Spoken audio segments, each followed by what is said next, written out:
City of Adelaide Council meeting on Tuesday 10 June 2025. The Lord Mayor is in the chair. This council meeting will be streamed live and recorded for publishing to the internet. Please note that an audio and visual recording is being taken of this meeting. This means that your presence at and any contribution you make to the meeting may be collected, used, disclosed or published publicly by the Council, including transferring outside Australia. Good evening. Council acknowledges the meeting on the traditional country of the Kaurna people of the Adelaide Plains and pays respects to elders past and present. We recognise and respect their cultural heritage, beliefs and relationship with the land. We acknowledge that they are of continuing importance to the Kaurna people living today, and we also extend that respect to other Aboriginal language groups and other First Nations people who are with us this evening. The Council also acknowledges the vision of Colonel William Light in determining the site of Adelaide and the design of the city with its 6 squares and surrounding belt of continuous parklands, which is recognised on the National Heritage List as one of the greatest examples of Australia's planning heritage. We pray for wisdom, courage, empathy, understanding and guidance in the decisions that we make, while seeking and respecting the opinions of others. May we in this meeting speak honestly, listen attentively, think clearly and decide wisely for the good governance of the City of Adelaide and the well-being of those we serve. I now ask all those present to stand in silence in memory of those who gave their lives in defence of their country, at sea, on land and in the air.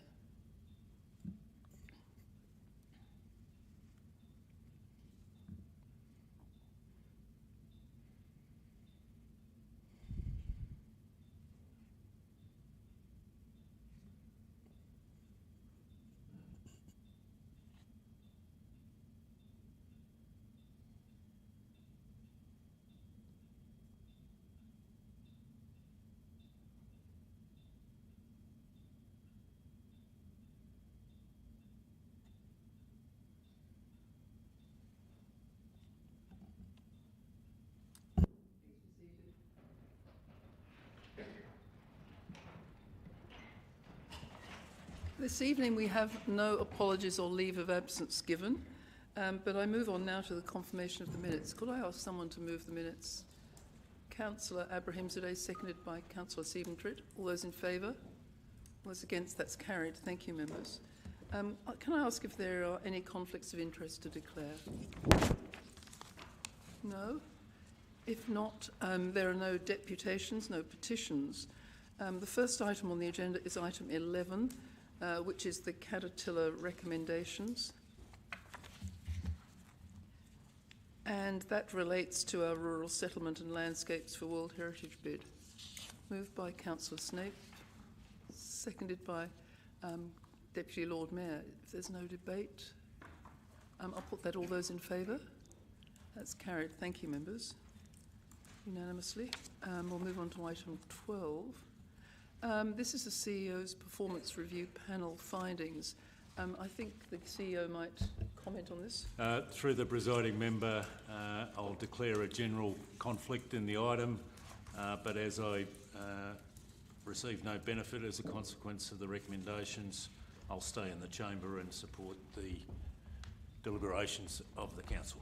Thank you. Could I ask if someone would be prepared to move? Moved by Councillor Snape, seconded by DLM. There are 2 items. The first is report on progress against the Q3 KPIs, which have moved well and were commented on as making excellent progress by the committee. The second part was the draft performance KPIs for next year.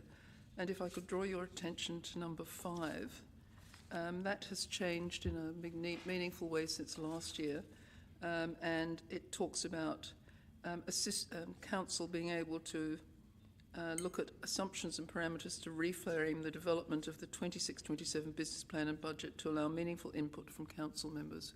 That's slightly modified from last year. So, are there any comments on that? No?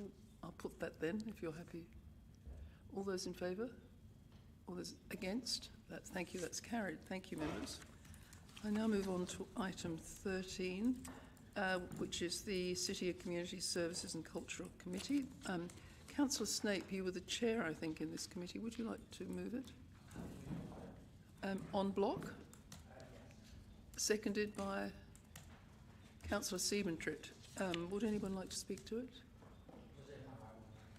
Any comments? I think there's a lack of commenting here, so if there's no debate on that matter then, would you like to sum up? All those in favour? All those against? Thank you, that's carried. Item 14, City Planning, Development and Business Affairs. I think Deputy Lord Mayor was in the chair. Would you be prepared to move this? Yes, I am, Lord Mayor. Moved by DLM, seconded by Councillor Snape. Is there any debate about that? Councillor Snape. Thank you, Lord Mayor. Look, I will support this recommendation as it does include a 5% reduction in the parkland during the term of the lease, and any reduction is a good reduction. I will just note the comments I've made previously in committee that my hope would have been that the council would have supported the advice of Caterpillar, which was for a 10% reduction. But acknowledging that debate has already been had, and to not waste time of council any further, I will support the 5% reduction and support the motion. Thank you, Lord Mayor. Summing up. No, just if I may speak briefly, Lord Mayor, as with Councillor Snape, I've made my position clear. I think it should be substantially more, but any reduction in parklands parking is of benefit to the parklands.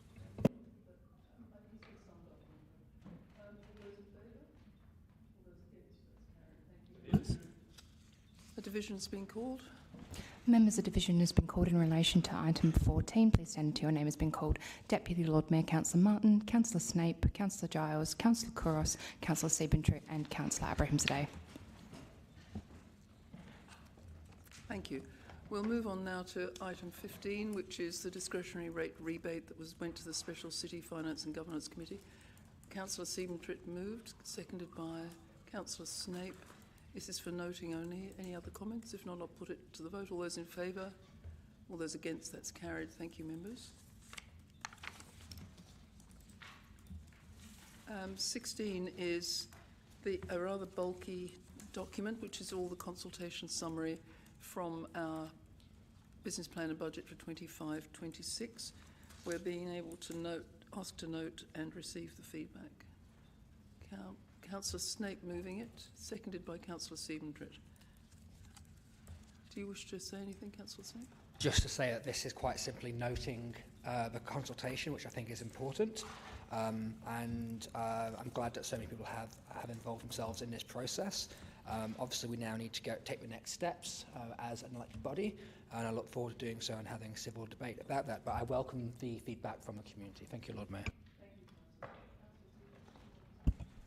Really like to echo Councillor Snape's comments. To me, it was once said when I first joined council that once a draft budget's out, it's a fait accompli. That's clearly not the case.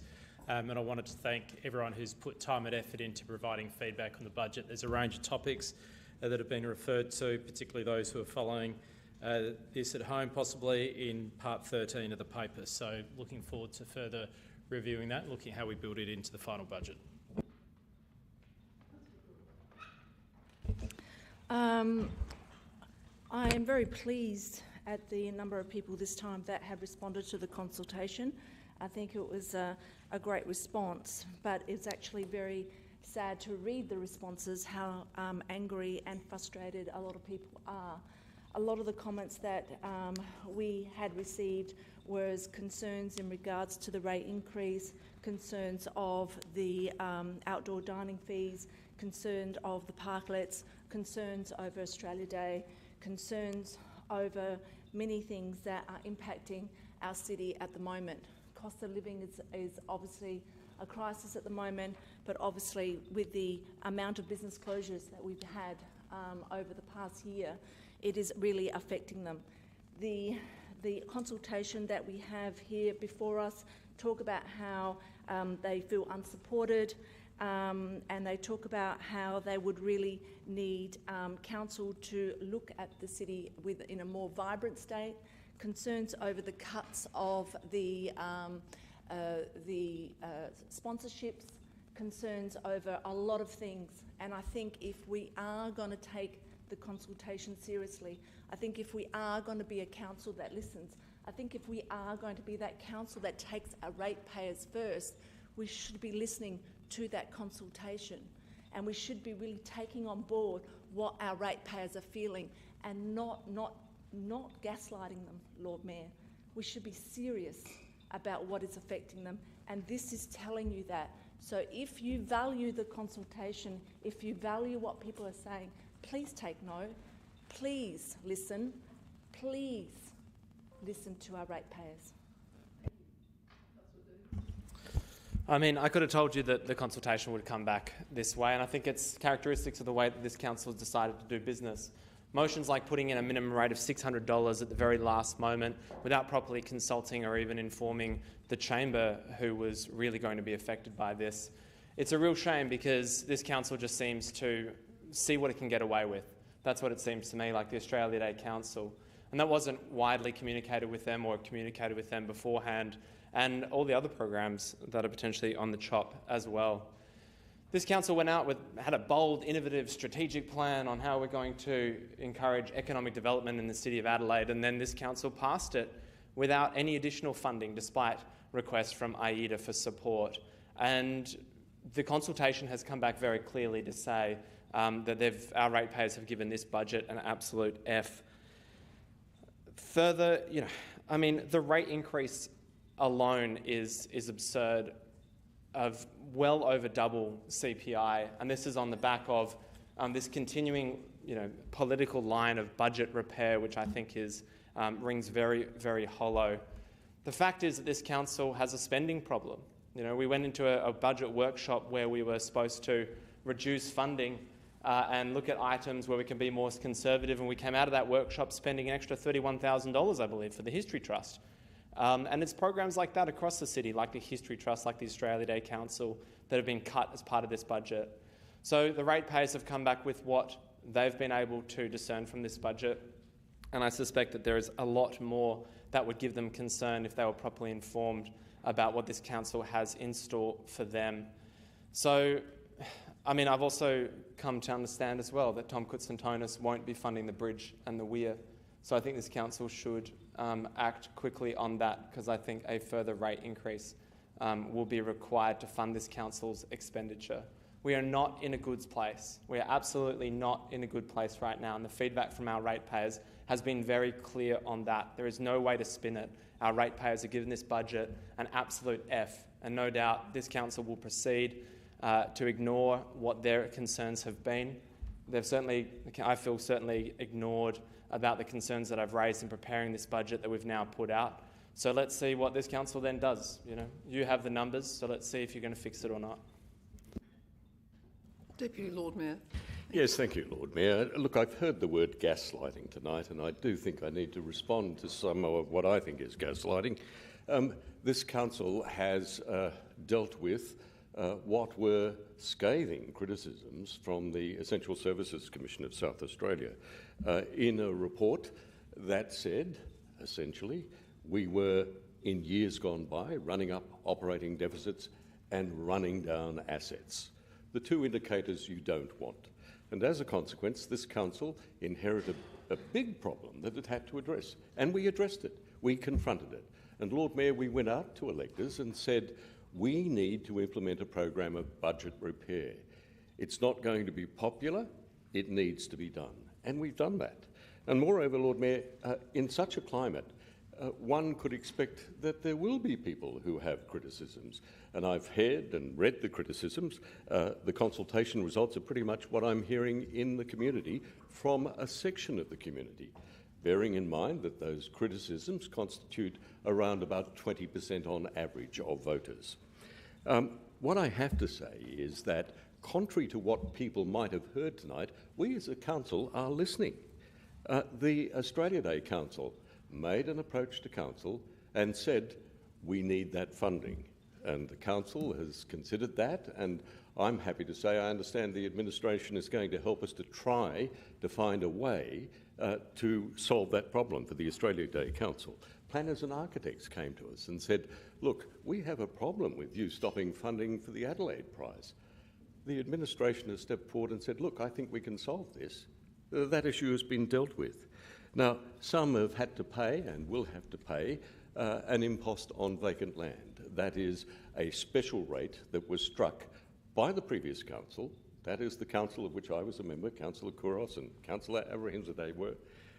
We thought it was a good idea, a means of discouraging land banking and encouraging development. I've kept the faith. I don't know about Councillor Kouros or Councillor Abrahimzadeh. I've kept the faith. We are going to proceed with that. But the good news is, Lord Point of order, Lord Mayor. The good news, Lord Mayor. Want to hear the point of order? Point of order. In regards to the discretionary rate for vacant land, there was no one upset in regards to that within the consultation. So I'm just wondering why it should not be referenced, because it wasn't mentioned as a concern from our ratepayers.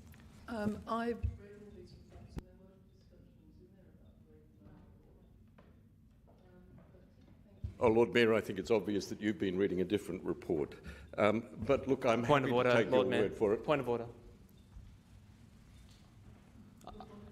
I note your smile at that remark, but Lord Mayor, I would ask you to keep... Councillor, I think that it's good to have good humour in this room and not be angry. If I smile, it's a sign of respect for everyone in the room. Great, and I would ask that respect be shown. I'd rather you didn't comment on my appearance. Thank you. So I have a point of order. I'm waiting to hear it. I would ask that Councillor Martin... So far, all I've heard is a criticism of my facial expression. If that's the best you can do, I suggest you sit down.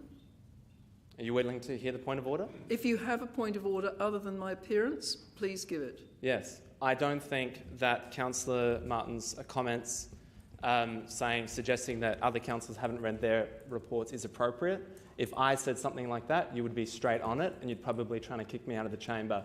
I'd ask that Councillor Martin be removed from the chamber for his derogatory remarks to other councillors suggesting that they haven't read their reports or that they're reading a different report from you, and I ask him to apologise immediately.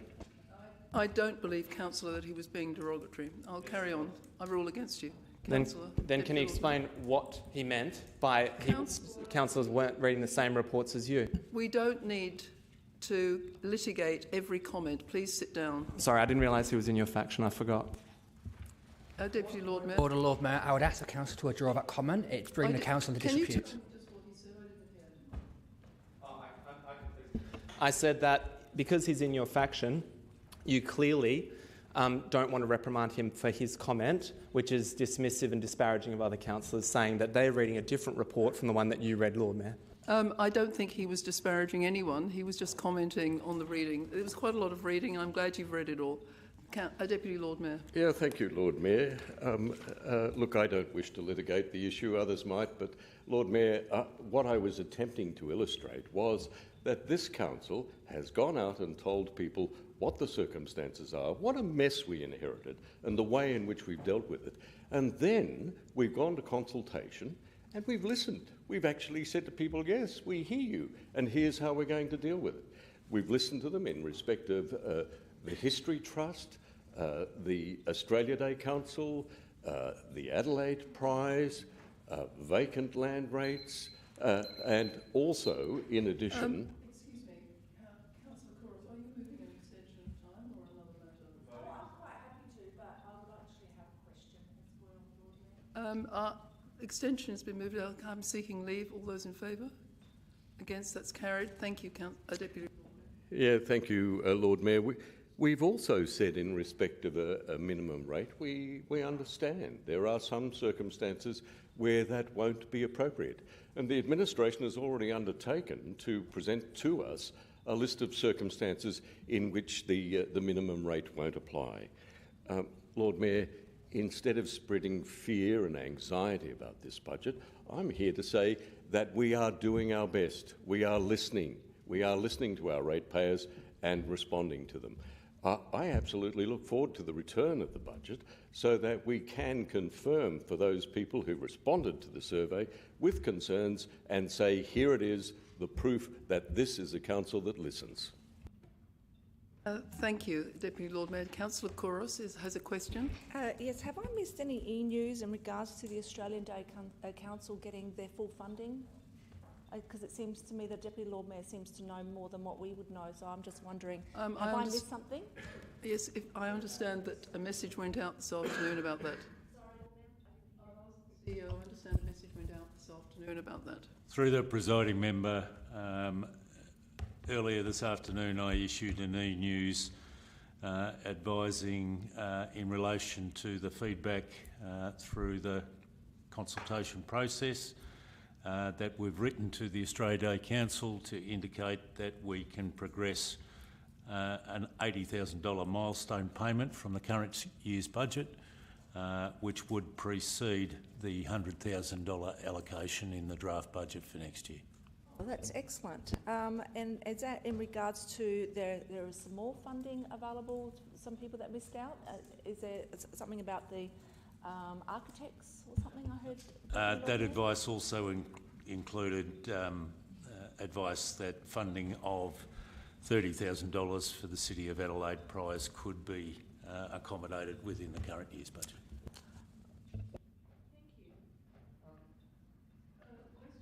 Councillor Davis? I'd just like to ask, through you, why did the administration decide to make that change? Is that, like, why did you come to that decision? And in what process did this come to you? Sorry, who are you asking? You're The asking CEO, through me to the administration? why he made this decision, and did anybody ask him to make it? I think the CEO commented on the fact that there were comments. Did he do it of his own Indeed. volition, or was he asked to do it by you, Lord Mayor, or by the Deputy Lord Mayor? I think that if he was asked by nobody to make his own decision. Can you let the CEO respond to that effect? Through the presiding member, through the consultation process, there was, as I indicated in the e-news, there was strong feedback through the consultation process regarding the budget allocation for the Australia Day Council. Through a review of the forecast position for the year end 24-25, I was able to come to the view that there was funding available to accommodate the needs of the Australia Day Council, and I provided that advice through an e-news earlier this afternoon. Okay. And that wasn't at the request of any councillor or the Lord Mayor, is that correct? Through the presiding member, I was driven in this matter by the level of feedback through the public consultation. I can also read the tea leaves. Another question, Councillor Couros. Since the CEO took on board the Australia Day Council and the feedback from the consultation, will the CEO take on board from the consultation the outcry of the outdoor dining fees and the parklets and the cost of doing business within the City of Adelaide affecting our businesses? That was very strong in the consultation. Will he be taking on board and finding funds to help support them? In passing, I would say that I thought the strongest representations were about... through you, Chair, through you, Lord Mayor, I'm asking... I know, but you can only ask through me. You can't ignore me, I'm sorry. Okay. They're the rules. I should just say in passing that the strongest comments were about parklands funding, and so we should have a comment about that as well. But CEO... Yeah, I understand. That will be my next question. Thank you. But I actually asked a question in regards to... I'm trying to help you because I'd actually read these reports as well. Thank you. To be avoided. Through the presiding member, in relation to the matter of parklet fees and charges, they have been a matter of a council decision. I have no discretion to vary that decision of council. It was adopted as part of the fees and charges, so unlike a matter of budget management, which I've reported on in relation to the Australia Day Council and the City Prize, I don't have any discretionary ability to vary a previous council decision. But so, just so I'm clear, Lord Mayor, So the CEO has discretionary over sponsorships and etc., but not over matters that affect our ratepayers, because I would have thought that that budget had already been endorsed by the council. And the budget is in draft, Councillor. Any changes in regards to the adjustments within the budget needed to come through council. So can the CEO please advise under what section, if it's already been endorsed, that he could have discretionary over the Australia Day Council, but not over matters in relation to the ratepayers? Without repeating my answer to the previous question, I am charged with the delivery of an operating surplus for 24-25, a review of our year-end position forecast, enabled the opportunity to meet the needs of two particular stakeholders, and I met that within financial delegation. So if I could answer the question that you didn't ask. One more question. I maybe I've missed it. Where were the funds pulled from? Where were the funds found to actually pay Australia Day Council? Through the presiding member, we've reviewed our revenue and expenditure forecasts, and that forecast position identified that there was scope to meet the $110,000 allocation of 80 for Australia Day Council and 30 for the City of Adelaide price. Interesting. Thank you. Could I just continue to comment? It hasn't been asked specifically, but there was some disquiet raised by several members of council and many members of the community about parklands funding. And I can report that there was a misunderstanding in the presentation, perhaps. I don't know if it was a different presentation from usually, but there was clearly $2 million a year spent more, predicted to be budgeted more next year than this year. So there was not, in fact, a dramatic fall in parklands funding as some people interpreted, and that was interpreted in error. Yeah, first, so where was that recorded? That there would be an increase in parklands funding next year? Because I don't think that was ever presented to this council. There was an answer given in our committee last week, I think, from Mr Haridis. He responded to the question directly, I think, from Councillor Snape. Perhaps you would repeat it, Mr Haridis, or sorry, through the CEO. Thank you, and through the chair. To the question, the anomaly or the difference that the Lord Mayor is referring to is in the 23-24 budget. Administration had pulled out all the various operating expenditures out of different lines within asset management plans, etc., and had provided an aggregated figure. I won't quote the figure. I don't have all the decimal places exactly to hand, but circa 23 million. In the drafting of the 25-6 budget, we hadn't arrived at the same aggregate number and put in a similar sentence as we'd had in the 24-5 budget. We'd seen a review, comments through a review from the Parklands Association indicating a budget line which is just the staffing operating line and showing a significantly decreased figure. That's read in error, and we were able to confirm that the total expenditure in the 25-6 year of what we spend in the parklands is indeed an increase on the previous financial year of circa 25 million. So it was a presentation issue. Yeah, so can I clarify that? We were presented with a proposed 25-26 budget saying that there was $1.6 million allocated to the asset management plans, right? What is the current allocation to the... What is the current allocation for the asset management plans in the 25-26 year? Can you please stop interrupting me? I'm telling you that's the way we conduct a meeting. I don't, like, I'm trying to ask a question. Can you please stop interrupting? They are the meeting procedures. You interrupted Councillor Kouros as well. I'm not interrupted. I'm telling you the meeting procedures. You have been warned. It doesn't say where I have to look. Show me which section I have to look. I am telling you, you ask questions. I'm asking through you. I'm asking through you. Thank you. So, can I please ask and check that in the asset management plans, because my understanding in the presentation that we were provided, there was $1.6 million out of a recommended budget of $3 million. Now, when you gave the response, through you, Your Worship, you said that there was an increase in funding for parklands. Can I confirm that it's purely for the asset management plans and not other projects? Or does the asset management plans continue to be at 53% of what is required to be funded as per the presentation earlier in the year? I think there's a very simple answer to that through myself to Mr Haridas about the management of the future of the parklands.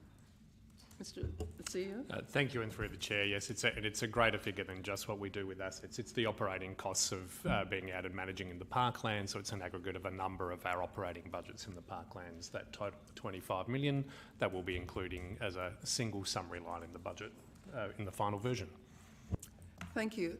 Sorry, the budget for asset management plans was $3 million. Mr Haridas has given you an answer. Has he?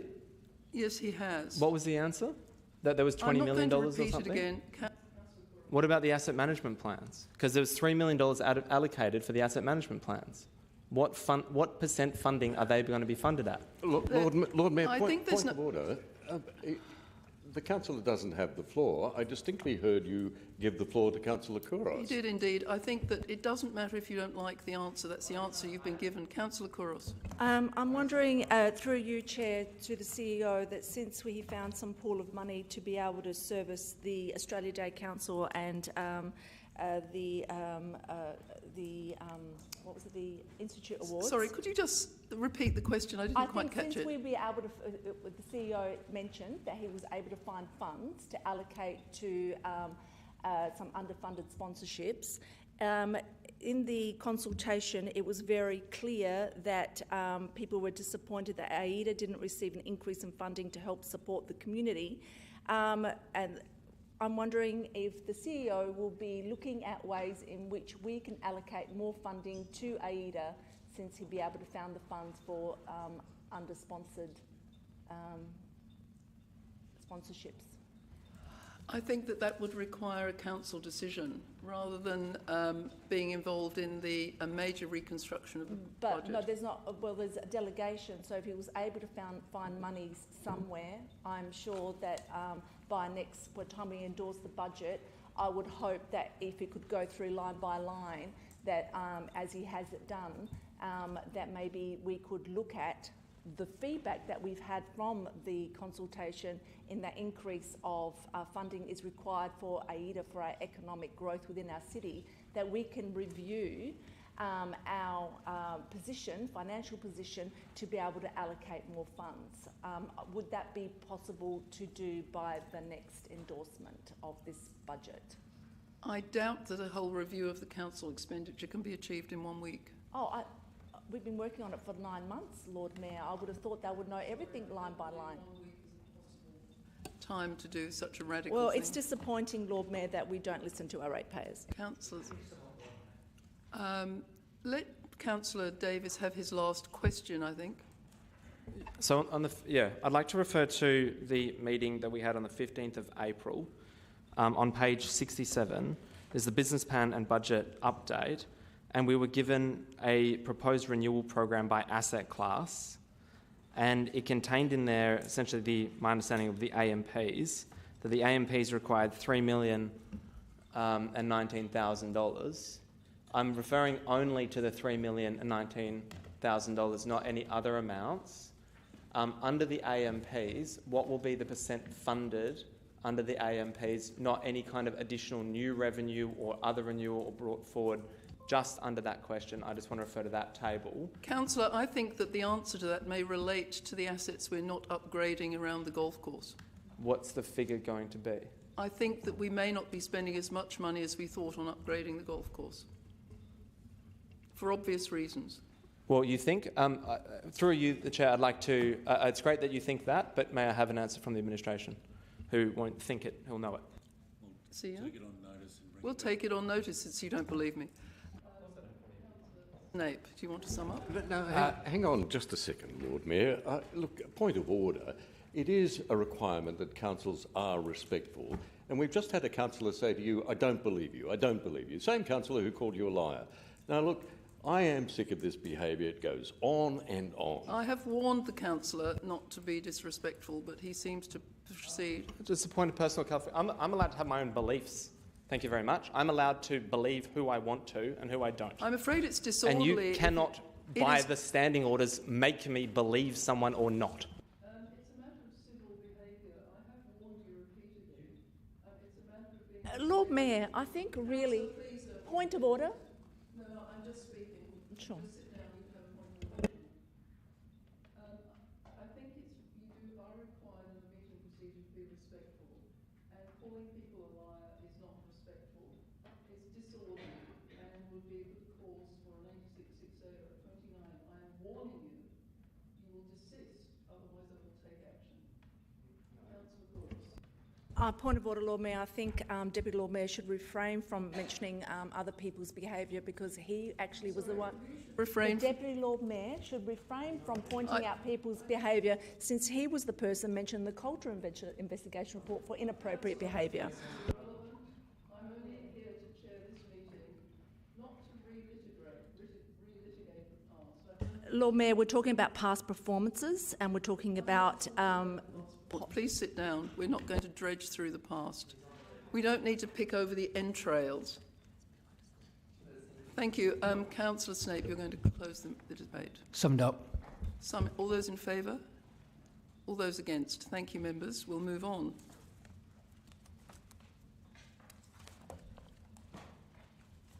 Um, 16.2.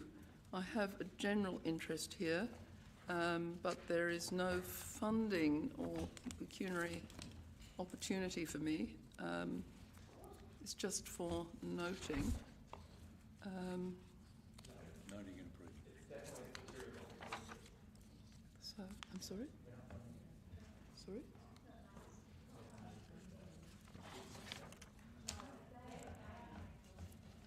So what do you think?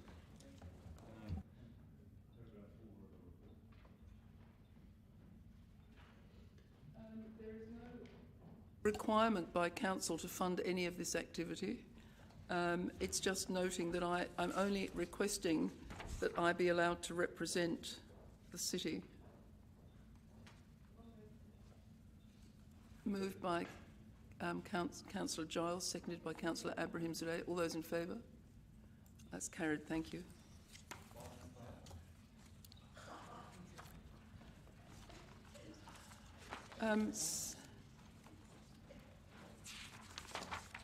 Thank you. The past fortnight at the Town Hall has been packed with celebration, recognition and reflection as we hosted a series of civic receptions highlighting some of South Australia's most inspiring individuals and institutions. We began with a heartfelt tribute to outgoing Adelaide Festival Centre Chief Executive Douglas Gautier.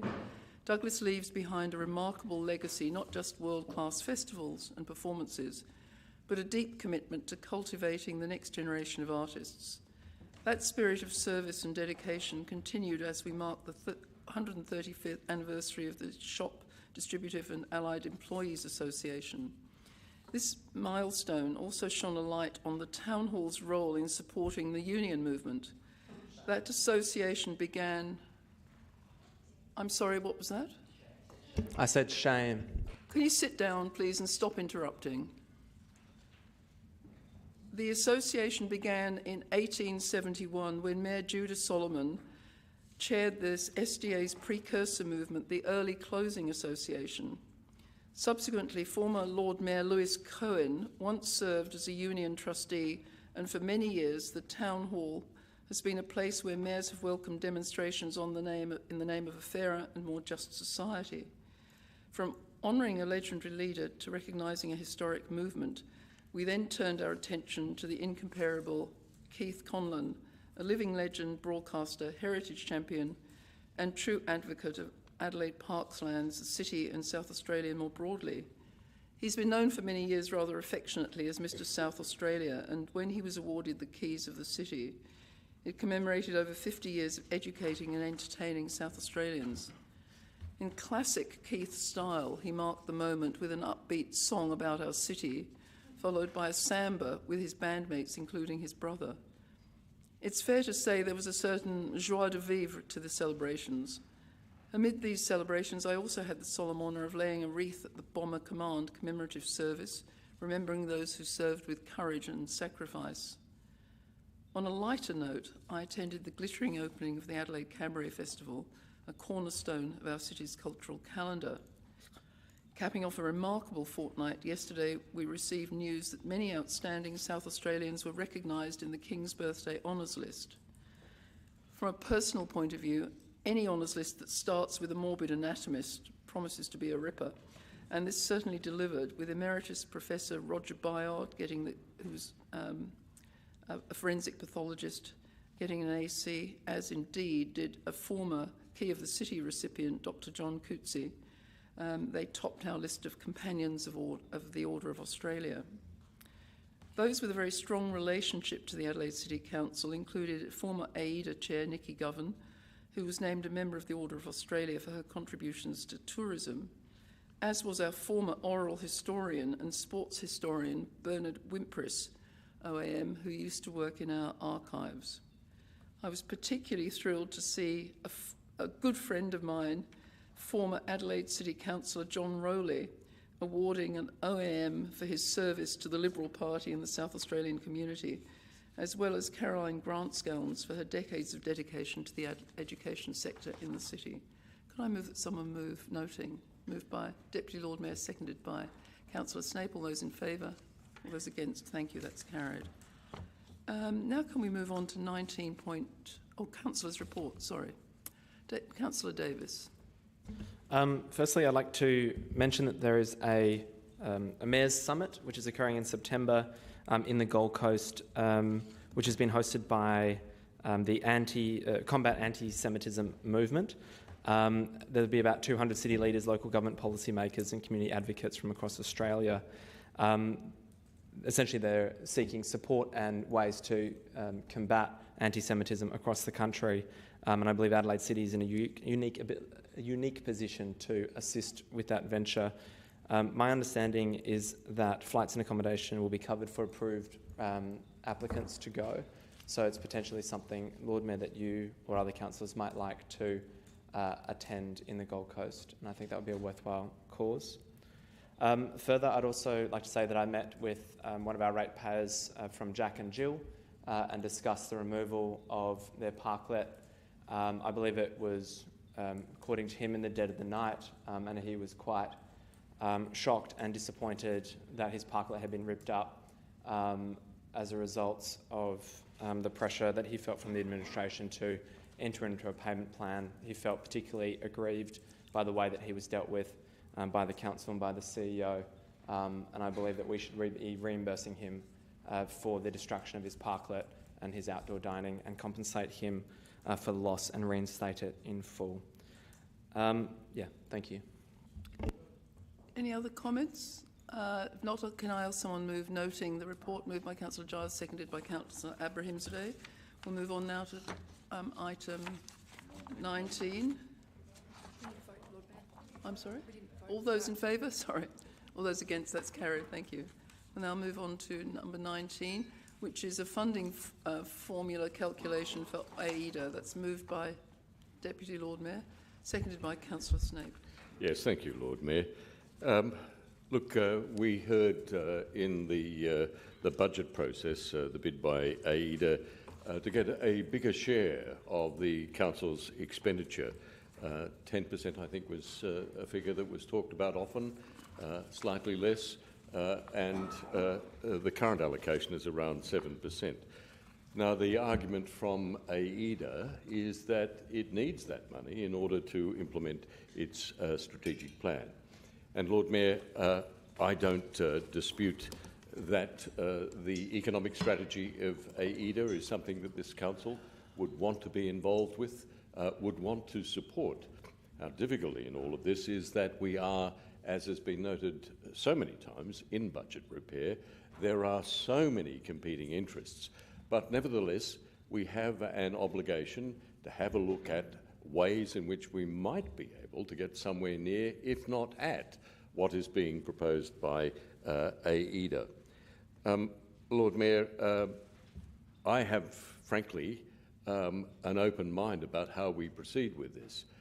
But it seems to me that in a circumstance where we know from a previous response from the administration that around 110% of rates revenue is already being funneled to business in the City of Adelaide through the provision of basic services right down to grants for activities, including by AIDA, that there is already a very substantial part of ratepayer income going to business.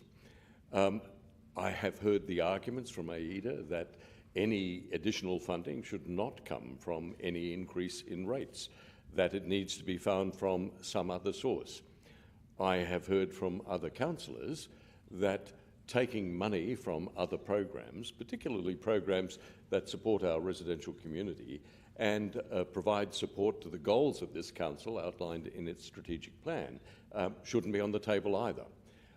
What we need is a deep dive into this, a discussion about what we might do in order to assist AIDA to meet its strategic goals and in order to assist council in helping them get there. Now, I've outlined within the motion on notice a series of proposals I'd like to suggest to the administration for examination in August this year or earlier if it prefers, as a means of ensuring that the budget process for the coming financial year is informed and properly informed by that deep dive that we need to do. Lord Mayor, I'm hopeful that all councillors will support this. AIDA is worth supporting. It is something that we all need to consider doing. This is the most practical way that I can see that we can ensure that we get the outcome we want. Thank you. And then Councillor Abrahimzadeh. Lord Mayor, can I ask a couple of questions, please? In this workshop, is it proposed that AIDA board members are also involved? I think you're going to have to speak. I'm going to have to ask the councillor or the Deputy Lord Mayor that. I'm afraid I can't answer that. Oh, I'm happy to answer that, Lord Mayor. Obviously, the input of AIDA would be welcome in this process. In the end, however, it is not AIDA that will make the decision. It will need to be the council. And my frank opinion is that there will be one workshop followed by a series of other discussions, including workshops. Lord Mayor, can I then, based on that, am I able to just make a slight variation if the mover is happy with that? Maybe we'll slightly vary it to from the top where it says ask the administration to schedule a joint workshop with AIDA board members or something along those lines? Lord Mayor, I have outlined what I'd like to see, that is AIDA to participate in that process. I don't see the value in a joint workshop, but I certainly see the value in asking AIDA to speak to us about what its expectations are and the means by which it thinks we get there.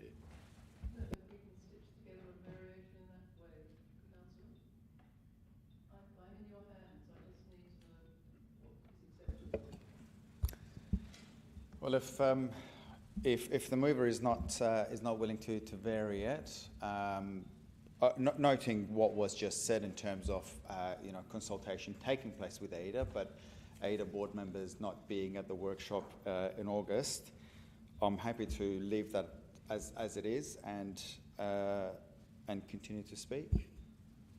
Would you like to speak? Yes, please. Yes. Lord Mayor, I don't have any issues with us getting together and discussing the long-term budget needs of AIDA. I think it is best done in a collaborative and a joint fashion. So I would highly recommend that AIDA board members and the AIDA executive are invited to that workshop and have the ability to participate. I do have an issue with number 4, part 4 of this motion, which talks to separate or additional rate. And if I'm not mistaken, that essentially highlights that we need to go out and introduce a separate rate levy or additional rate or additional charge. And Lord Mayor, we just spoke about our budget consultation and the feedback that we've received from our community. And for those that read those reports, you would have seen that everyone is hurting, whether if it's the residents that are paying their council rates or whether if it's the businesses. But we know that the businesses, A, pay a higher rate, but also B, they contribute to 75 to 80% of our rates revenue. So for us to suggest a separate rate levy, I think is it's not. I think you'll go against everything that was just discussed in this chamber and against the consultation and the remarks that we saw in the consultation from our ratepayers. If you see an issue where businesses are in trouble and you need to help them out, you don't help them out by slapping them with extra fees, extra charges or extra rates. Here we have AIDA, who are a separate subsidiary, who have a board of subject matter experts. They have told us time and time again what it is that they need, and for us to go away and formulate an additional rate, or which then contributes to extra costs that these businesses have to put up with, is, I think, unfair. So I hope that when it comes to that workshop and when it comes to those discussions, that point is thrown out the door. And if I would have just one last request before I finalise, Lord Mayor, and that is that if the mover is happy to take this motion in parts, I'm happy to support some of them, but at this stage, number 4, I will be opposing. Can I amend the motion, please? Can I remove point 4 after the words this means by which the initiative is to be funded? Can we remove all the other wording after that? Sorry, can you just assist me? I missed Point 4. Which was the point at which, after equitable funding? After funded is to be funded, remove all of the wording after that. Oh, the whole sense of it? Yeah. Sorry? Have we got a seconder? Councillor Davis has seconded it. And can I add another point? Listening to Councillor Abrahimzadeh, to schedule a workshop together with the chair of AIDA to be present at the workshop. Ask the administration to schedule a workshop together with the chair of AIDA. Is that fine? I think we can accept that. Yep. And your seconder's happy with that? Thank you. Any other bits? No, I think the merit of what Councillor Martin is trying to drive here is exactly what we have all been talking about for quite some time in regards to that AIDA needs to be funded. I did have a motion that was unanimously approved by everybody, or everyone was in agreement that we should be looking at a model to help support AIDA, and we did ask administration to devise a levy of some sort in which can go directly with AIDA and to help support them deliver what they need to do. So I feel that this is just doubling up on something that we've already agreed to do, and we haven't got to that report yet. We haven't had that discussion yet. We haven't had a discussion with the chair. So I think this is a perfect opportunity to take that, what we've already agreed on, into the August workshop. I'm just hoping that maybe the administration have already worked on something together with the chair to be able to have a discussion going forward on how we can help support AIDA to deliver on what they need to deliver. As Councillor Abrahimzadeh pointed out, the commercial rates make 75% of our rate revenue. It's a very important part of our income. We also, yes, have residents. I am one of them. And as you must understand, that the fusion with businesses and residents must work together. If we have a thriving economy, we have happy residents as well, because we are increasing the revenue of our bottom line. We also have a great board. We have a board that's very skilled. We always talk about skill-based board, and we have it. We have it right there in front of us. Why not have them at the chair at the table and have these discussions with him? Why not? I would love to have the whole board, but if that is not something that's suitable to everybody, if we can just have the chair who speaks for all of the board. We have, as you pointed out, Lord Mayor, we had Nikki Govan, who started up the AIDA, who was part of AIDA from the beginning. We've had excellent people in establishing this subsidiary. We need to have, as Councillor Deputy Lord Mayor said, we need to have a deep dive. We need to have those discussions, and we need to be collaborative, and we need to be open, and we need to have a way forward, because it's very clear that our community wants that, and we need to listen to that. Councillor Davis. Before I speak, if I speak to this, I can still speak to the substantive motion, can I not? Okay. No. All right. You've seconded this. I'll support the amendment, but I won't be supporting the substantive motion. To me, this is just another motion to delay this as long as possible, and you can, in my view, tell by the words. It's a workshop to be held in August as a first step to develop a proposal that might then deliver something at the end of it. This, to me, isn't a clear pathway, and this, to me, isn't a clear signal to our ratepayers that we are here to support them. To my mind, this seems to be a complete failure from the council to understand where our rates revenue comes from. Our rates revenue comes from when our businesses do well, when occupancies are high, when there's high demand, and our rents go up. Our rates go up as a result.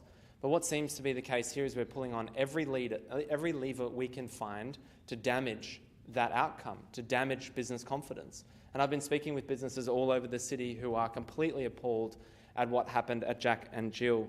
And that sends a message to our ratepayers that we are not interested in them. And I think this motion sends a further message that we are further not interested, because a workshop to be held in August as a first step to deliver a process that could be rolled out as an initiative in a staged manner is hardly what our businesses are seeking. Now, I went to Burnside Shopping Centre last weekend, and I've seen how amazing it is.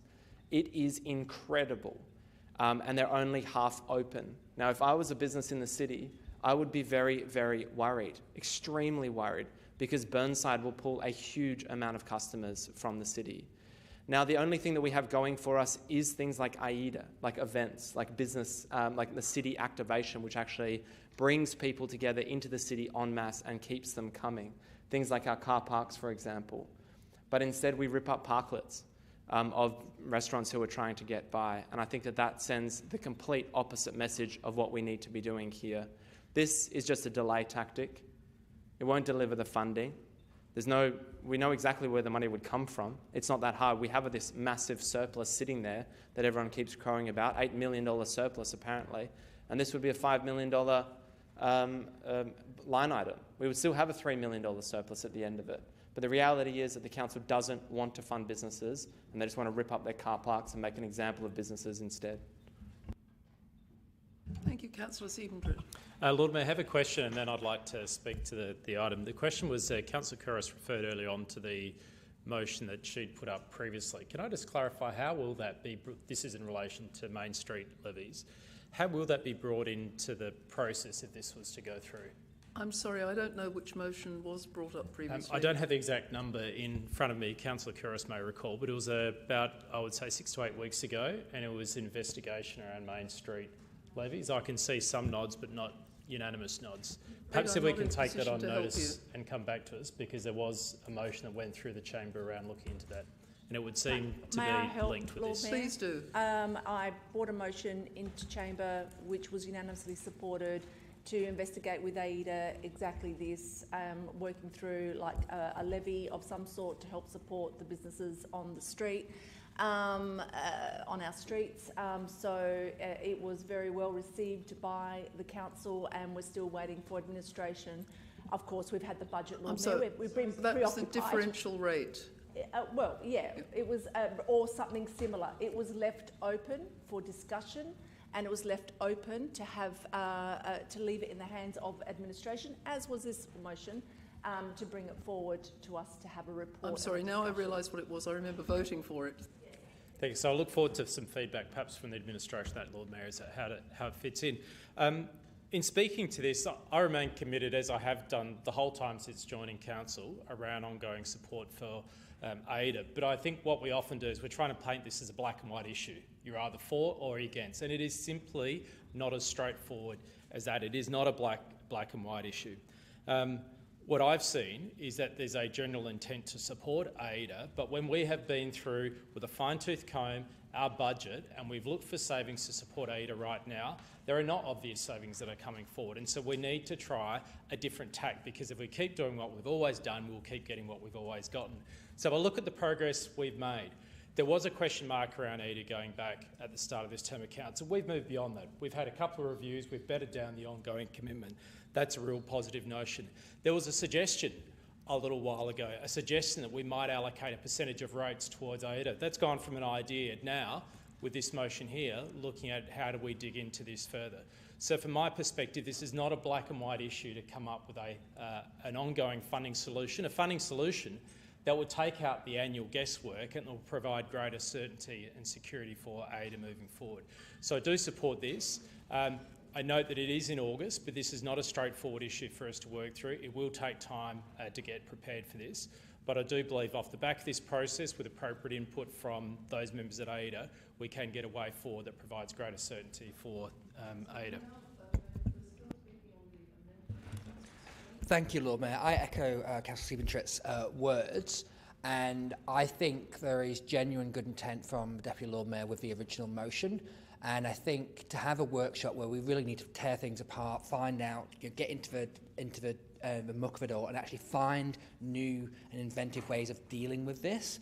We can't be ruling anything out. So having arbitrary thing, the amendment part 4, I think kneecaps us before we've begun. So I will be opposing the amendment and supporting the original, noting that nothing's on the table, nothing's.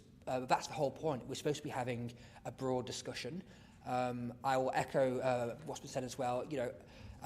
I'll be quite honest. Back, 4 years ago, I wasn't particularly supportive of AIDA, but I have come around. I've seen the benefit, and I've seen the hard work they do. They do need supporting, but they need.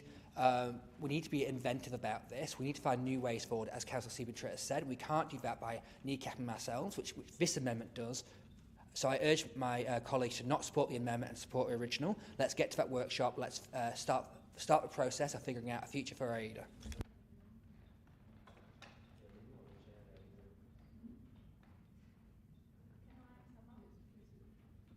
Thank you. Thank you. Look, I did want to speak briefly, and it was, as has previously been suggested, to ask members to not support the amendment. My intention is to have a wide-ranging and deep discussion, not to scratch things off, not to withdraw things so that there's no discussion. It is a guide to the administration on the depth and the breadth of the conversation we need. Now, I have heard all of the points, that is to say 75% of rates come from business, but no one seems to be listening. We are giving business, through various services and programs, 111% of what we take in. That is to say, we are giving more than what we collect to businesses currently. So if there is to be a substantial increase in the amount that's to be allocated to AIDA, it has to be through another means. Now, that might include something, as has been suggested, like a Rundle Mall levy applied to precincts. However, I think it goes far deeper than that. The economic benefits provided by AIDA are much broader. They don't relate to retail exclusively. AIDA wants to be involved in the promotion of industry. It wants to be deeply involved in innovation. Those things don't have a direct flow onto retail. And so then that begs the question, well, hang on a minute, should we think slightly differently about the way in which AIDA works and the way in which it might be supported? Why would you levy a particular part or group of ratepayers and say, you should wear that cost, when in fact there may be another way of doing it? Lord Mayor, I don't want the blinkers. I want the blinkers off. I think that we need to have a very open discussion, not dictating to the administration who should be there, what we discuss and what we don't discuss. That is the antithesis of an open discussion and deep dive. So I ask members, well, the administration can vote too if it likes. I'd ask members to support the original motion and to vote down this so that we may support that original proposal. Lord Mayor, this does exactly what Deputy Lord Mayor just said. It has a deep dive, it has a discussion. We already all agreed that we should be looking at other fees in a previous motion. We left it open for a discussion to be able to work out ways in which we can do that. We are being inclusive. We're putting the chair of AIDA into the conversation because that's what we want to have, a deep dive. If you can't have a deep dive with your experts, then what's the point? That's what we've asked them to do. That's why we created a subsidiary. You know, this is doing exactly what we're asking. We're asking an open discussion. We're looking at other means. We're looking at having a far deeper longevity on what AIDA is required. All of that is captured here, and all of that is captured in the previous motion that we all agreed on. It's really a combination of the two. So I don't see how we need to vote this down. It is doing what we're asking, what the Deputy Lord Mayor is asking to be done. We have already put in motion to help support AIDA for its longevity. Let's just keep going. Let's just do this. Let's just make it happen to be able to help support the community that is needed in regards to economic growth. Thank you. I'll put that to the vote now. All those in favour? Sorry, Lord Mayor, will you take that in parts this year? That's the amendment first. Yeah, I'm the sorry? amended version in parts. Is the mover happy with that? Not happy, sorry, we have to do it en bloc. All those in favour en bloc of the amendments? Against? That's lost. Thank you. A division has been called. Members, a division has been called in relation to the amendments moved for item 19.1. Please stand in favour of the motion until your name is called. Councillor Couros, Councillor Davis and Councillor Abrahimzadeh.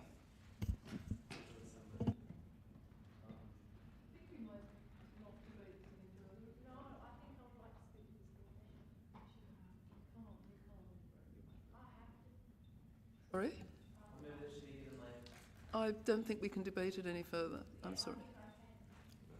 I don't think you can. Leave to speak before. If she'd like to speak for another 2 minutes, I'm happy to move that she'd be allowed to speak again. I think we're just going to put this to the vote now. Sorry, it's a motion. Mayor, it's not just something you just get to wash away. You can't deny me to speak to a You've motion. already spoken to the motion. I'm asking for leave. I didn't speak to this motion.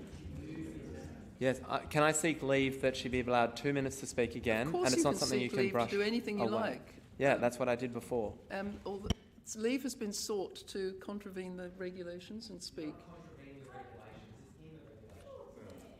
It's been sought. I'm asking if members would like to vote for it. I've ruled against it, but vote for it.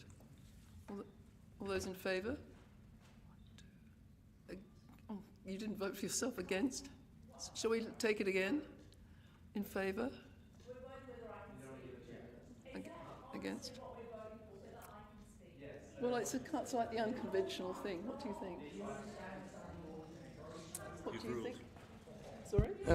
Lord Mayor, look, the behaviour in this council is deteriorating.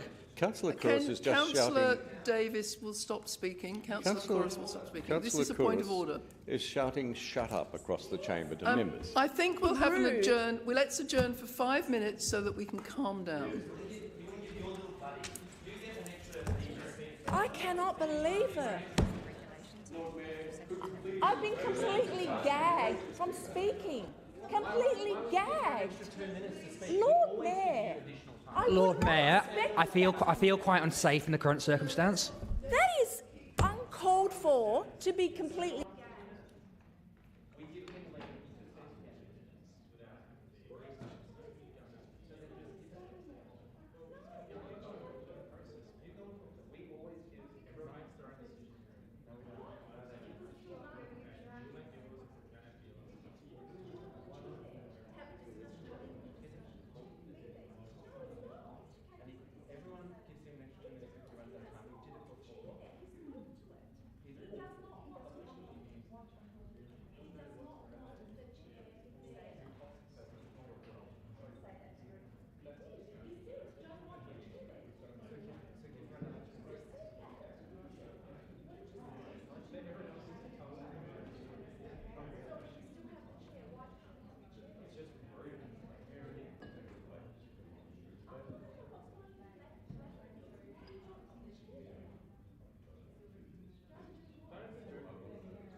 to So, I almost continue always give you leave. to speak to the motion? Always.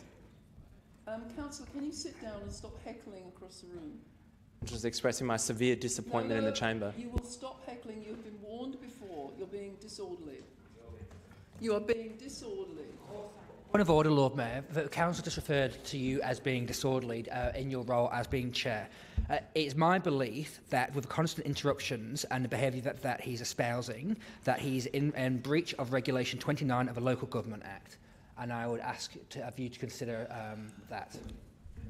I'm of the view that he has been warned 3 or 4 times today, and he still mutters, is dissembling and really quite unpleasantly rude to other members of the chamber as well as to me, whom he's called a liar and said I've various ways in this meeting. I do think you have contravened Section 29A. If you're going to move that motion, it's a procedural matter. Can I ask you, I will accept your point of order. It's my view that you have acted in contravention of Regulation 29, Councillor Davis, and I name you as having made the breach. Would you like to make a personal explanation? Yeah. Lord Mayor, you're extremely rude to members in this chamber who aren't a part of your faction. You talk over the top of them. You don't let them ask questions. You laugh at them when our apparent Deputy Lord Mayor makes derogatory remarks about them, and you don't play an even bat. In nowhere in this council chamber have you actually properly and fairly presided for this meeting. And I really don't... Sorry, this is my personal explanation. Thank you, Councillor. You don't This have is to my continue. personal explanation. No, Please don't interrupt me. It's better you don't carry on insulting I have a point me. of order. No, Point of order. It's not a point of order. Point of order. It's a personal explanation. Point of order. You're I have a point of order now. No, this is a Yes, personal I have a point of order right now. explanation. Yes, and I'm explaining that I think that the way that you carry on these meetings This is is not a extremely point of order, it's a one-sided, personal and explanation. I find it extremely disrespectful to members of this chamber who were properly elected to this council. Now, I object to your behaviour and your treatment of individuals, and when Councillor Kouros was speaking, you spoke over the top of her. You gatekeep the administration, refuse to answer questions so that we can't actually do our jobs properly. And you know what? I object to that, and I object to that strongly, because I know that you fear the questions that they would give. How dare we ask questions? And I would like to ask a question later on in just a moment, how much your trade union event really did cost our city ratepayers. So I am very unhappy with the way that you chair these meetings. You are one-sided, you play favourites with your little faction, and then they gang up and bully other members, and you do nothing to stop them. And you know what? I said, I don't believe what you're saying, because you even said, and you qualified it yourself, I'm more than entitled to have my own beliefs and not be bullied by you and attacked by you constantly, with smirking from apparently the Deputy Lord Mayor who failed to declare a conflict of interest, and other members in here who you've allowed to defame me and said nothing about it. And so, yes, I question your leadership. Yes, I question your ability to be the presiding member of this council, because look at the state that we're currently in, and that is your leadership, because you want to shut down every person who doesn't agree with you, who has an alternative point of view, and when we finally raise things with you, it gets shut down, hidden, and swept under the carpet. So, yes, perhaps I am being disorderly, but for very good reason, Lord Mayor, and I'll take my leave. No need to have a vote. I'll leave of my own accord, and I condemn every councillor who's part of your faction who plays a little role in achieving just that. So can I ask the councillor who moved to Section 29 if he would like to move a contravention of the regulation for behaving in an improper or disorderly manner?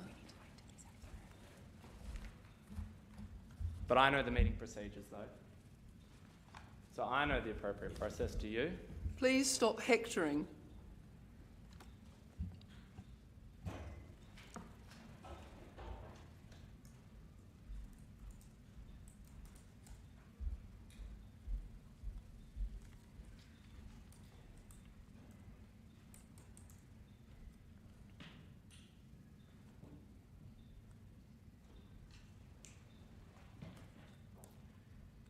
So, Councillor Snape, would you like to say that, to move that the councillor has contravened Regulation 29, and would you like to decide to say whether you believe he's behaved in an improper or disorderly manner or has interrupted another member who is speaking? Which of those is relevant? I do believe he has contravened Regulation 29, and I believe that he's behaved in an improper and disorderly manner. Do you have a seconder? Deputy Lord Mayor has seconded. I'll put that. All those in favour? And against?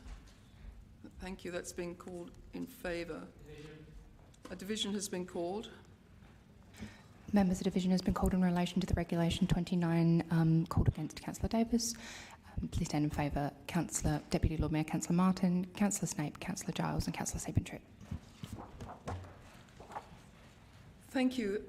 As a consequence of the Council's regulation, Councillor Davis has contravened Regulation 29 of the Local Government Procedures at Meetings Regulations, and Council will take action now. Can I ask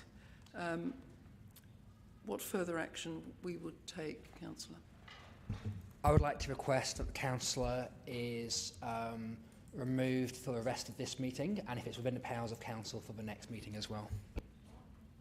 I think that that would be a difficult issue because it is a budget meeting. Sorry?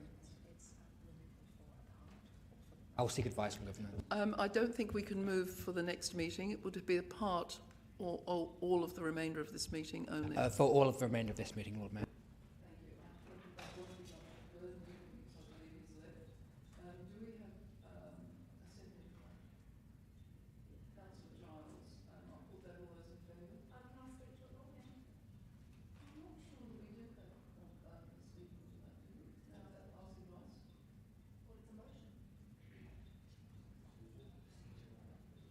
Councillor, I'll just take advice on that, if you'll give me a moment.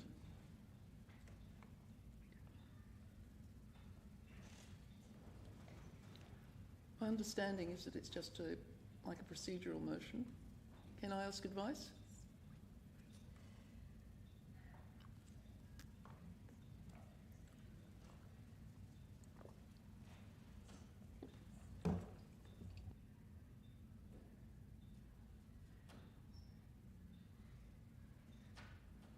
The regulations appear to be silent on that, Councillor Couros, so as a matter of fairness, please speak. I rise, Lord Mayor, to vote against this. I think there has been a lot of passion in this room tonight and a lot of concerned individuals in regards to the ratepayers, which has in turn resulted in this passionate behaviour. I think, Lord Mayor, you know, there is a very fine line between including and excluding, and I would say that Councillor Davis has felt very excluded in his term of council, which has resulted in his behaviour feeling continuously gaslighted, continuously not heard. I think in these sort of circumstances, leadership is required, and maybe you need to spend some time with him in order to understand what he's feeling, rather than reprimanding him in the chamber in front of the public and in front of administration. We clearly have someone that is very concerned about his time here in council. We clearly have someone that is very stressed. And I think that if this is the case, then as leadership and as with you, Deputy Lord Mayor, in your leadership role, you should be reaching out to the councillor and finding out what his concerns are and what he needs, rather than continuously intimidating him in the chamber, feeling as if he's not being heard, and continuing to exacerbate his behaviour. And I think that's more of a collaboration approach, Point of order, Lord Mayor. Rather than this is outrageous. I'm sorry, I'm not sure who's collaborating with whom. Like we're some kind of traitors. Is this a point of order? Please sit down. Mayor? Let's not become completely disorderly. It's my view that if you are in a leadership, if you are in a leadership please role, just address the matter. If you are in a leadership role, Lord Mayor, then you should reach out to that individual that you feel, that you think might be disrupting you on the behaviour in this chamber, and find out why, rather than continually pulling out Regulation 29 and exaggerating the issue. Can I commend you for your empathetic view of Councillor Davis's behaviour? Lord Mayor, may I speak also, yes, if it's possible to do so? Yeah. Oh, fine, okay. Councillor Giles. You may have noticed that I haven't spoken a lot in recent council meetings, and that's partly because I find it incredibly difficult to feel safe to say what I think when excuse me, please, what is your point of order? Point of order, Lord Mayor. I think we're talking about the use of Regulation 29 and not someone. If you let me finish my sentence, I will do that. I think that the councillor is speaking. The purpose of having clear standing orders and procedures and processes in the Act is to enable people to participate safely in a council meeting. I just want to say I do not feel safe with some of the behaviour that Councillor Davis has shown over the last few months, and that's why somebody has moved 29, because 29 gives us the protection that we need as a council to remind people of the standing orders, even if they're getting emotional and dramatic about their issues. It's a really important part of our democracy that we have a regulation that if things go out of hand, we have a way of dealing with it.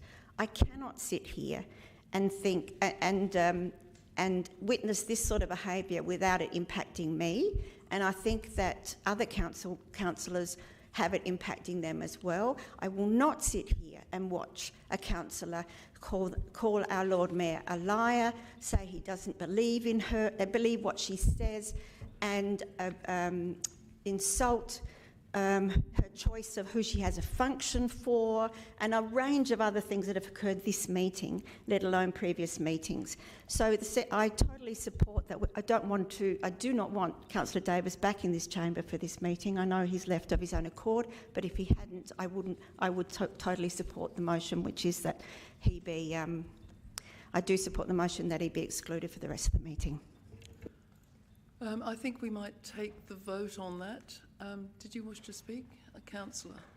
I'll just commend Councillor Giles for speaking her truth and her experience, which is very unfortunate and is an experience that many of us have felt in this place. I can only speak about my experiences, and my experiences tonight is to see a councillor repeatedly break the standing orders to harass and harangue primarily the chair, but not just the chair. And so I commend the Lord Mayor for taking action and for trying to nip that behaviour in the bud early on. Unfortunately, it wasn't as successful as we would have liked, because the behaviour did continue. It has been witnessed. It has been witnessed on camera. It is unfortunate. I do wish the councillor did take a different tact while in this chamber and follow the local government regulations. This has only been the use of Section 29 as Regulation 29 is one used of last resort. It hasn't been used often in this term, and despite the opinions of others. But it is my belief that we deserve a safe chamber. All councillors deserve a safe chamber, and that is why I've moved this, and that is why I thank members for supporting me in this endeavour. Thank you, Lord Mayor. So can I put that motion then? All those in favour? All those against? That's carried. Thank you. I would like to call Councillor back, but I fear he's taken his backpack, and gone with his mother home and said he won't be returning. I don't know if we have to make endeavours to look for him, do we? Carly will confirm that he's no longer here. Thank you. I think that may take a few minutes.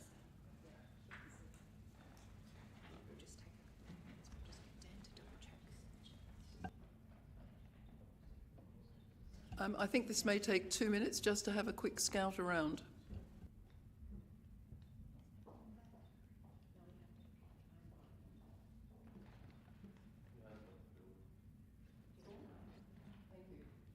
So we won't go to the next process, which is to inform him of our decision, but we would, had he been here, have advised him that the Council has resolved his contravened Regulation 29 of the Local Government Act by behaving in an improper and disorderly manner and interrupting other members when they speak.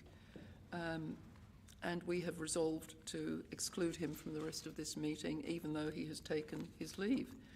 Now, can I just have some advice, because I am now slightly confused. We did agree you were free to speak, so please speak.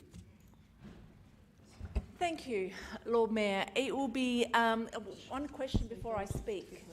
Does this motion allow for the chair to be present at the workshop? The mover said yes. The mover said yes. Well, that's good to hear, because that is my concern with this motion. It doesn't clearly state. Can the mover amend it to make sure that's included at this point, or is that not allowed? I think we have an undertaking, do we? From the administration? Sorry, the CEO's losing the will here. Well, I'm really glad that there's an undertaking for the chair to be present, because I think that since we have created a subsidiary with people that are highly skilled in this area, I think it's really important to have them at the table. I think to exclude them in the discussions, we're not doing any justice to what we're trying to achieve here. My next question, Lord Mayor, is will the mover take it in parts? No. Okay, well in that case I won't be voting for it, because point number 4 actually penalises the commercial sector within the City of Adelaide. It actually determines them to be paying a higher rate, a higher levy, which they actually already do pay. You're talking about funding mechanisms, including a separate and additional rate, which you want it to be fair and equitable. I'm just not sure if the mover understands that most or all hospitality businesses have their own bins. They actually don't have the council collecting their bins, and they actually clean their own public room, because that's where they have the outdoor dining, and they clean it quite regularly, if not daily. So I think that this is not a way that you can find something fair and equitable, because it doesn't really talk to the whole sector, commercial sector. It makes it appear as if they're all on equal level. So I'm not going to vote for this. I don't think this is fair and equitable. I don't think we're respecting the people that pay majority of the rates. I don't think we're respecting the fact that they actually contribute to the vibrancy of the city. I don't think we're really being inclusive if we're not inviting the whole board, but I'm so glad that we're inviting the chair. So I think in going forward, this is probably just a witch hunt to increase the revenue for the council, which are going to penalise the commercial division of our rates, and which we're going to create more hostility. We're going to create more people angry, which is already evident in our consultation, and this is what this council is about, penalising the community that pays the majority of our rates. Yes, look, Lord Mayor, all of that fear and anxiety stuff just leaves me speechless. It really does. And there's another illustration of it. No, please don't bait each other. No baiting. Okay. Lord Mayor, look, this is, I've said it, and apparently not often enough, this is a genuine attempt to have a discussion. It is not a witch hunt. I can't actually imagine how any part of that would be seen as a witch hunt. It's a genuine attempt to have a discussion and to make sure that it is a very open-ended discussion that canvasses all of the options, including those that are listed, but it doesn't restrict the administration. The administration can come back and say, we've had a great idea, or we've had several great ideas. The idea is to encourage free thinking, not closed minds. And I do urge members to support it. May I just make a comment before we take the vote? I may have read too much into this, but I would have voted for it, and I thought I might have the casting vote, but I don't think I will have now. I would have voted for 4 because I interpreted that as being the opportunity to have differential rates for main streets. And, Lord Mayor, sorry. And I thought that that was a good thing for us, so I would have voted for this had I got a chance. But it's not very clear in that, Lord Mayor. We already have a motion that states that. I know. But this talks about penalising. Thank you, Councillor. All those in favour? All those against? That's carried. A division has been called. Members of division has been called in relation to Councillor Martin's motion, the original motion. Please stand in favour of the motion until your name is called. Deputy Lord Mayor, Councillor Martin, Councillor Snape, Councillor Giles, Councillor Civic. So now can we move on and ask if there are any motions without notice? No. If not, we have questions on notice. Do we have any questions without notice? No. Deputy Lord Mayor. Yes, look, Lord Mayor, I do have one question, and it's a tad controversial. I keep hearing that there has been no communication with the operator of a venture called Jack and Jill's prior to the removal of a parklet. I would like to understand from the administration if there was any communication, and if so, how many times were there communications? What was the nature of them? I think there was an e-news CEO, but perhaps you could fill us in. Through the presiding member, on the 27th of May, prior to taking action around the parklet outside Jack and Jill's, I provided a comprehensive email to council members. I don't have that in front of me this evening. It provided significant detail regarding the engagement with Mr McLean since the 10th of December 2024. From memory, that email noted at least 15 processes of engagement with with Mr McLean. That included a one-on-one meeting in my office. Thank you. Councillor Kouros, do you have a question? Was the CEO aware that the parklet that was removed cost the proponent $70,000?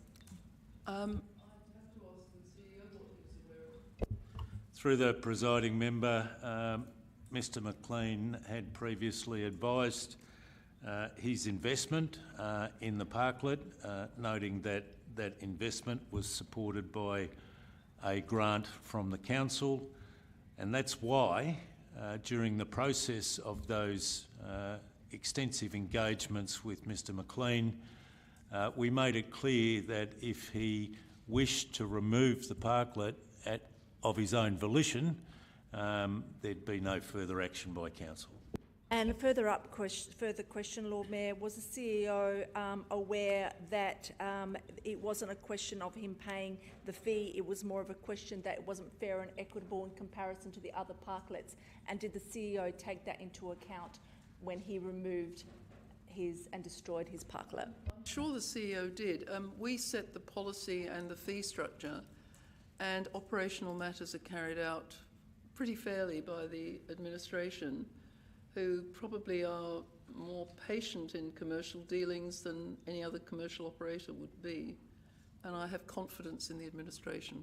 Lord Mayor, I differ on that one. I've actually lost confidence in regards to someone's parklet being thrown in the bin, and I'm really concerned for this proponent. So I would like to understand, did the CEO speak to the Jack and Jill's in regards to the differential rate in compared to the other parklets being charged and the fees being waived for other people but not for him?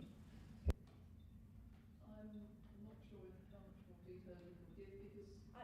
No answer, Lord Mayor. Did he understand that the proponent was more concerned about the differentiating rate that he was receiving in regards to the other parklets were receiving fees waived or reduced rates rather than his fee being reduced at all? And was that taken into consideration? Councillor, I'm not sure it's fair to ask the CEO whether he understood what was in the mind of another individual. Well, he was very clear in his emails, Lord Mayor. It wasn't in his mind. I think it's very difficult for him to predict what people... It was very clear in the email by the proponent. It was very clear regarding his concerns. He was very clear about the difference in rates he was paying in comparison to other parklets. He was very clear about his other parklets' fees being waived. He was very clear about other parklets having a reduced Councillor, rate. I think interpretations sometimes differ. It was an interpretation, Lord Mayor. I've seen the email. Recollections sometimes differ, to use a phrase from HM. I think we've got as much information as is available. Questions without notice we've had. Now can I ask someone to move exclusion, moved by Deputy Lord Mayor, seconded by Councillor Siebentritt. All those in favour for 23 and 24. I'm sorry? 24 and 25.1. I'll move 24 first. All those in favour? Those against? Thank you. And now can I ask that someone to move 25.1? Moved by Councillor Couros, seconded by Councillor Giles. All those in favour, 25.1. All those against? That's carried.